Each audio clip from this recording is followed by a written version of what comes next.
Hello dears. Today I'm going to finish talking to you about something that took a lot longer to research than I thought. I have spent the past 2 weeks trying to find enough textual resources to back up the points that I felt were true and that needed to be made. And surprisingly, I could find very little in the church's more traditional catechisms that addressed the specific thing that we're focusing on in this essay. So, let not the perfect become the enemy of the good. Here's what I would like to say about putting the golden mean of feminine modesty into act.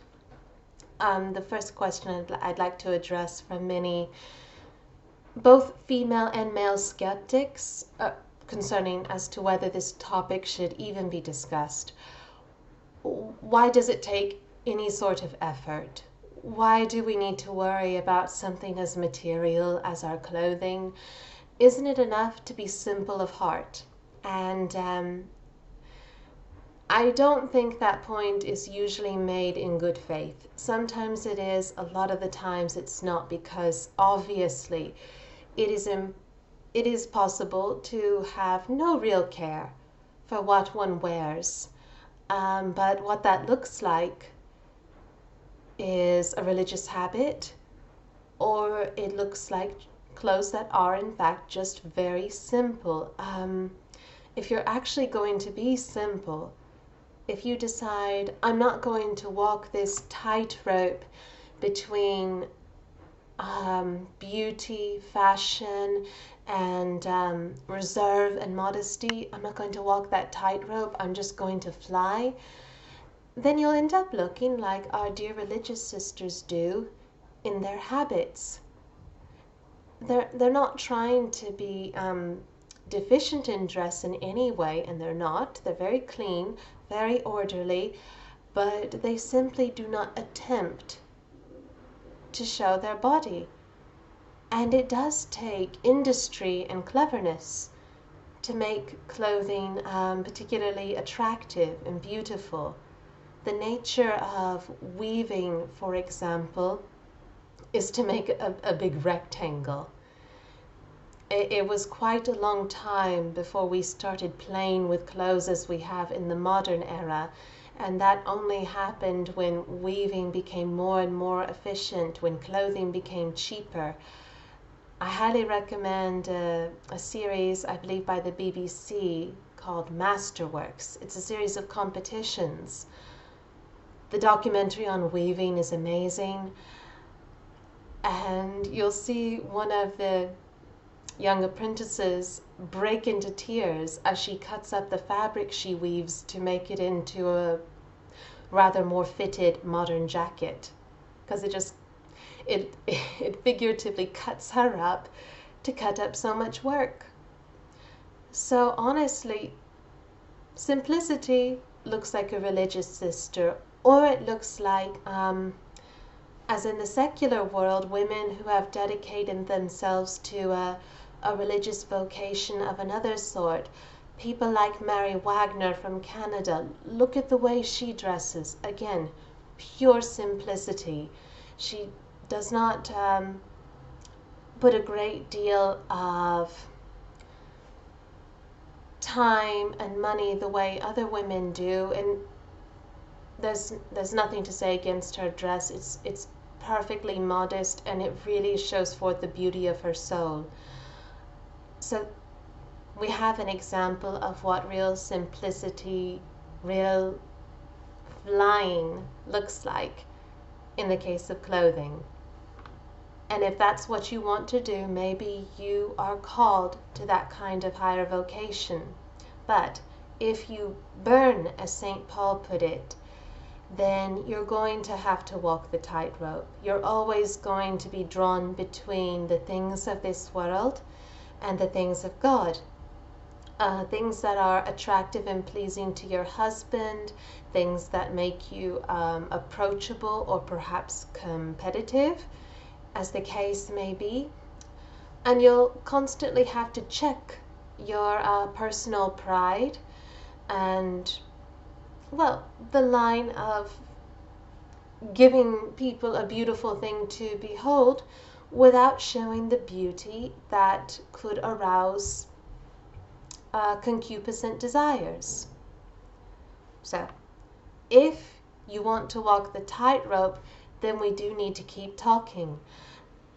Now, I'd like to consider the opinions of the Vatican in the past concerning modest dress, and contrast that with how modesty is described in the New Catechism. Now, the Cardinal Vicar of Pope Pius XI issued a description of modest dress that I think is rather well known. It was published in 1930, and I'll just go ahead and read it right now. Quote, "We recall that a dress cannot be called decent which is cut deeper than 2 fingers' breadth under the pit of the throat, which does not cover the arms at least to the elbows, and scarcely reaches a bit beyond the knee." End quote. Okay, there is more, but it's more related to behavior than dress. Well, as you can see, I've already failed in this bit. This is definitely not a neckline that's 2 fingers beneath the pit of the throat, and as someone rather hot-natured, I get warm very easily. Quite a few of my sleeves are above my elbow as well. Why do I think I'm not in sin because of this? I'll get to that in a moment. I will now cite the Catholic Catechism 2524, quote, "The forms taken by modesty vary from one culture to another. Everywhere, however, modesty exists as an intuition of the spiritual dignity proper to man. It is born with the awakening consciousness of being a subject. Teaching modesty to children and adolescents means awakening in them respect for the human person." End quote. Even given how that language is spelt out, it makes it clear you are to dress as a subject, not an object, that there is something intuitive about modesty, something relative about modesty, but that it is still never to be ignored in and of itself, and it is something that has to be taught to children and adolescents, even though to some extent it is natural. Now, the saints and popes throughout the centuries have had opinions on what is modest, but even in the quotation I read from Pope Pius XI, from the Sacred Congregation of the Council, you'll notice in the language he says, "We recall that a dress cannot be called decent." He did not say a dress cannot be decent, but cannot be called decent, which is cut deeper than 2 fingers. This kind of language is important because following the Aristotelian tradition, words matter. The called refers to custom. What would someone who lives with you call the style of what you wear? Would they call it immodest? Would they call it ostentatious? There is room to maneuver in this case. And honestly, if I were living then, it would probably be easier to find or to make things that would be more appropriate. I'm not deliberately playing with fire, for example, in the top that I'm wearing. This top cost $1.50 at the thrift shop. It did require this addition right here, but I noticed that adding more to cover more would make it far too difficult to breastfeed. So also this kind of beautiful color combination, my favorite actually, is very difficult to find. So there's an instance of walking the tightrope. This is deeper than as I would like it, but uh, constraints of what is available, how much time I have, how much money I have, and wanting to keep things pretty for my children and husband, you see, I've already made a compromise. Now, I would like to point out that for women on the other side of the modesty divide who perhaps need to loosen up a little bit more, as well as to those who need to maybe tighten up a little bit more, I think it's helpful to look at 4 categories when it comes to dress. Fashion magazines often talk about the difference between trashy and sexy. I'd like to add for your consideration modest and frumpy. What is the difference between modest and frumpy? I think it's similar to the difference between trashy and sexy. The difference, according to secular fashionistas, is that a sexy outfit only chooses to emphasize one aspect of your sexuality, whereas a trashy dress pushes everything in the face of the audience. A modest outfit versus a frumpy outfit, you might could say a modest outfit would have perhaps one thing that was completely devoid of shape, but it would be properly fitted in other parts of the outfit. Whereas a frumpy outfit would be something that looked like a size that was too large, or that actually looked like a potato sack, which, yes, I was accused of wearing a great deal throughout my time at university. So for example, if you're going to wear a really loose dress that goes all the way to the bottom of your ankles, just make sure that it's fitted here in the shoulders. If you're going to wear a tunic, like a really loose tunic, you might want to sash it at the waist so it doesn't just billow out, and then there's your skirt under it that also just billows out. That is, I think that's a good yardstick right there. Also, remember there are some things that are meant for your husband and children. Your midriff, cleavage, above the knee. These are things that encourage people to fill in the blanks, so to speak. That's something that men kind of do automatically as part of their as part of testosterone, this engineering instinct, to see a puzzle and try to fit the rest of the diagram in your head. That's something that someone might not even do to be intentionally lascivious. So it's best not to start something that you don't want your viewer to finish. Don't reveal something that you want them to imagine the rest of in their head. Now, this is all very universal.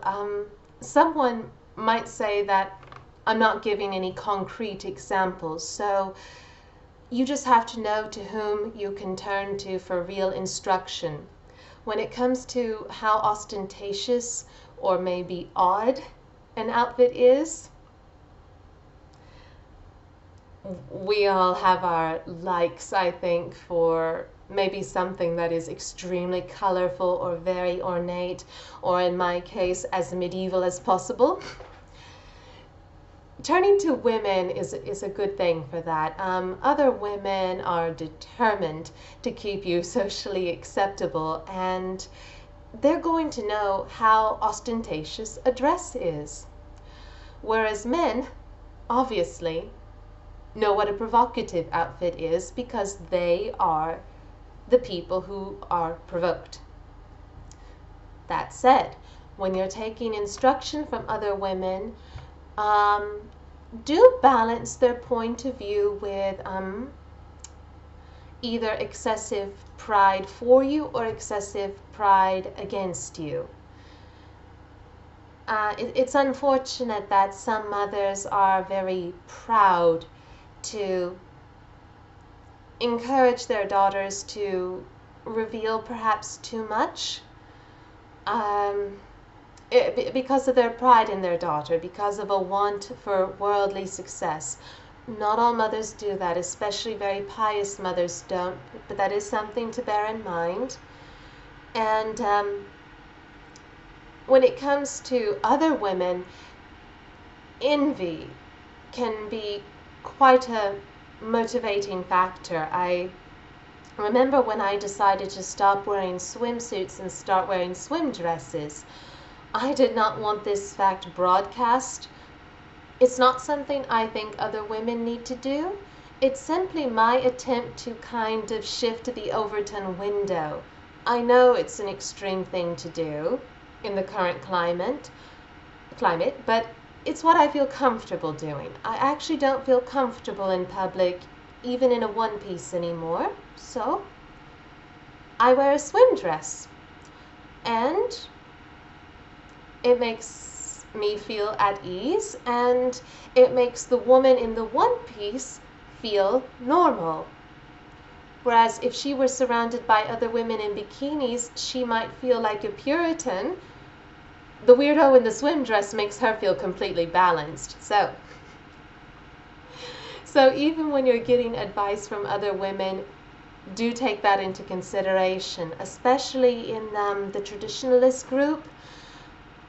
When my husband decided to, because he thought it was kind of neat and funny, to share pictures of the swimsuit that I had bought, I came under a lot of attack from women that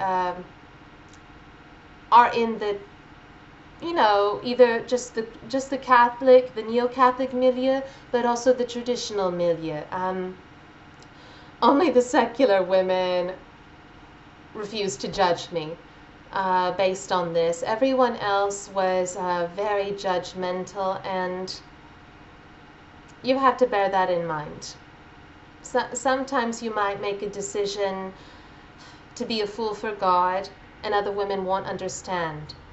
The rest of the time, when you're just living your life, the opinions of other women are pretty good guides. Now, when taking instruction from men, you're very limited as to whom you can go to. Men your age, especially unmarried men or men who simply don't have daughters yet, might be very embarrassed to admit when something is inappropriate, because it's like admitting that they have been provoked by it. And especially in our current politically correct climate, where men are more inclined to want to be white knights, too many of them might be inclined to say, oh, you wear what you want. If a man has a dirty mind, it's his problem. You don't have to worry about that. So the kind of men you'd want to talk to are men who both love you and who wish to protect you. Your father's a perfect example. Many fathers are, so invested in the safety of their daughters and the dignity with which they are treated, that they will, very clearly spell out what they think is inappropriate. Some fathers, however, are held in check, perhaps by a very ambitious mother who simply wants her daughter to fit in. Or they might be held in check by the human need to want their daughters to love them, the fact that they're afraid to fight every single battle because they don't want their daughters to shut them out. So you need to make your father feel that you love him unconditionally, and also that you will be humble to receive his advice. That is probably the best guide there. Now there are cases with men who speak more than they should about this matter. There are some men who perhaps have angrily chided women, women whom they are not even related to, on their standard of dress.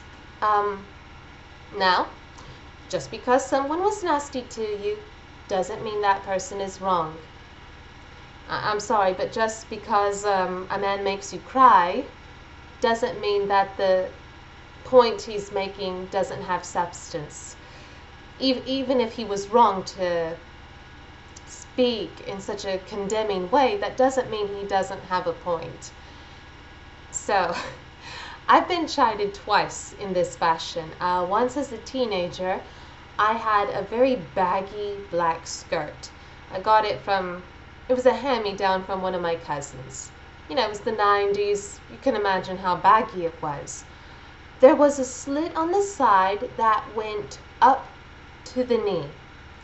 If you took a pair of scissors and cut off the rest of the length of the dress where that slit ended, it would still be what I would consider a modest dress, especially since it was so loose. And an older man came up to me after church, I was 14 years old, and told me that I was dressed completely inappropriately and that I deserved to be taken to task for it. He had no right to do that, but it did drive home the point that even though the skirt was technically modest, it was suggestive in a way that was inappropriate, and something that I've borne in mind ever since then. If you're wearing something that makes someone guess about the rest of you, like an ankle-length skirt that has transparent lace insertions, this is something to be avoided, because suggestion is just as strong a fascination and such a great provocation towards concupiscence. The second time I was chided, it was a really warm night. I had just cycled from work to attend daily mass, and my sleeves came up to about here. I don't think that's appropriate for church, so I had brought a linen jacket with me, but I was so hot. By the time that I got to Mass, I just decided to sit in the back of the church and hope no one would notice. Well, it was noticed. Some middle-aged man took me to task on my sleeves being too short after Mass. Although an older gentleman who saw what was going on jumped in to say, well, you know, you could catch a cold from wearing sleeves that short anyway. So, again, I don't think he had a right to speak to me, but those sleeves probably were too short for Mass. What can I say? Sometimes warm-natured people have to be uncomfortable. So bear that in mind. Just because someone is unkind to you, it shouldn't traumatize you, and it shouldn't totally cancel out the point that that person wants to make, even though he made it badly. Keep that in mind, and don't feel too badly about yourself either. We all commit naive mistakes, and if you're like me and you easily feel ashamed for things, if you're a little bit scrupulous, you know, take the lesson and move on. You're not a carnal woman just because you made a mistake. The fourth thing, when you're concretely applying modesty, you have to be aware that your body is different from other bodies. And that's going to make your journey different. If you are, for example, if you are very blessed, so to speak, physically, or if you are very matronly, or as, you know, it would be put in an old English story, you're a right buxom lass, you're going to have to be aware that your necklines have to be higher than most girls, that you're going to have to be very careful about putting your hand against your chest when you bend over most of the time. You'll probably have to wear bigger sizes in certain tops or dresses and then get them altered later. So you are going to have to watch out for that. But on the same note, it's not something for you to get too obsessed about. It's just part of you. Men have to keep good custody of their eyes. That is a reality that we have to be aware of, even as we do our best to make it easy on our brothers in Christ. So, you don't strap yourself down, but do be aware that you have perhaps more to conceal than others. However, you are not blessed, if you have a figure, for example, like mine, you're a spoon or a figure 8, one of those people with a really high hip shelf, things are always going to be difficult. You're going to have to accept that sometimes you're going to look a little boxy. You can't always wear something tight enough to show that you do have a waist. Sometimes you can, sometimes you can't. And the fact that, a spoon's best asset is usually her legs, I'm sorry. That'll be a hidden treasure. That'll be a hidden treasure of yours. That's not something that you can share with the entire world, I'm afraid. If your figure is more pear-like, you're going to have to maybe avoid the kind of pencil skirts that an apple-figured woman could get away with. What looks very classy on a willowy woman like Nicole Kidman would look very provocative on a woman like Jennifer Lopez.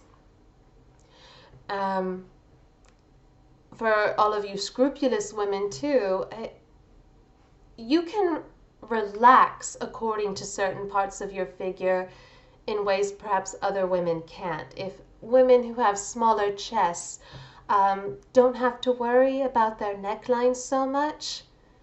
In fact, I would even say that, a shoulderless dress on a very thin woman, it is not so bad. On a regular woman, I think they look a little bit vulgar personally, but, everyone's different.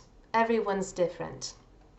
And even after reasonable precautions have been taken, and you've dressed responsibly for your figure, be aware of the fact that, if you're beautiful, you're beautiful. You're not trying to disguise your beauty. You're simply trying to veil yourself properly. So don't stress too much about that. Another point to make when you're shopping and building your wardrobe, it really helps to know what kind of clothes that you actually like, and whether or not you have a style that you're drawn to, and being aware of the drawbacks of each style. That can show you where your blind spots are. Like if you're a very classic woman, you love the classic style, that style usually does a great job of covering things, but it can be very, very form-fitting at times. Pencil skirts, for example, sheath dresses, be wary of those, because it can be possible to be too tailored. If underwear lines are visible, you need to be aware of that.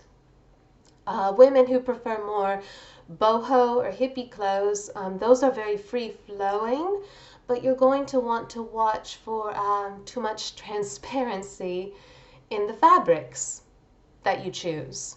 That can be a problem. That and the fact that sometimes they're too loose in the neckline.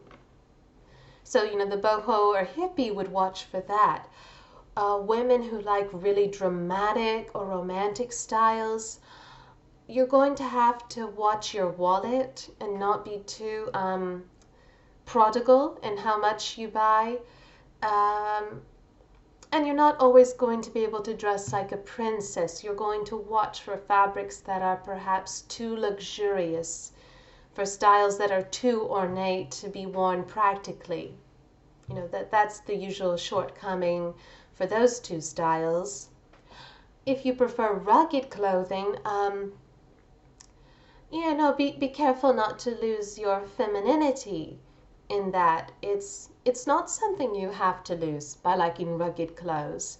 Like, to me, the image of a woman in a plaid flannel shirt, tucked into an A-line denim skirt with a wide leather belt, that's a beautiful matriarchal image to me. Perhaps because it reminds me of something my mother would wear. To me, that's a beautiful image.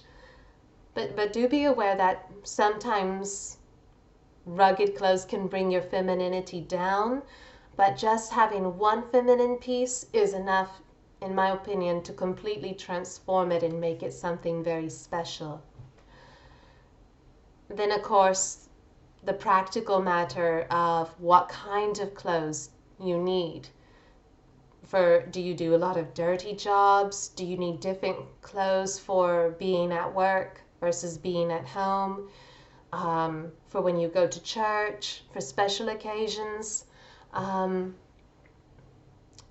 work, sometimes there's so much you can do. Sometimes you'll be working a job where they expect you to wear a polo shirt and jeans. And you need to cooperate with that. Cooperate as best as you can if that's the job that you have. It's a uniform, so by definition, you're not deviating from any great standard there. Now, are there items of clothing that are inherently modest? This is where a lot of people get really upset, very emotional, very angry. Remember, if you're getting upset or angry by some random woman's opinion on the internet, then you probably have some soul searching to do. But I do think that jeans, as they are today, are to be avoided. Perhaps in the exclusion of having to wear them for a uniform. Everything I've read about finding a good pair of jeans, a fashionable pair of jeans, involves making your posterior look nice. I'm sorry, no one should be looking at your posterior. That's a very intimate part of you. A lot of the websites I've read have even encouraged women to look for jeans with what they call whiskering, those faded lines, right around a woman's most intimate center. Where are those going to draw the eye? I'm sorry, maybe it's possible to sew a pair of denim trousers in a way to make it modest, but I don't think that those are fashionable. So, be aware of that.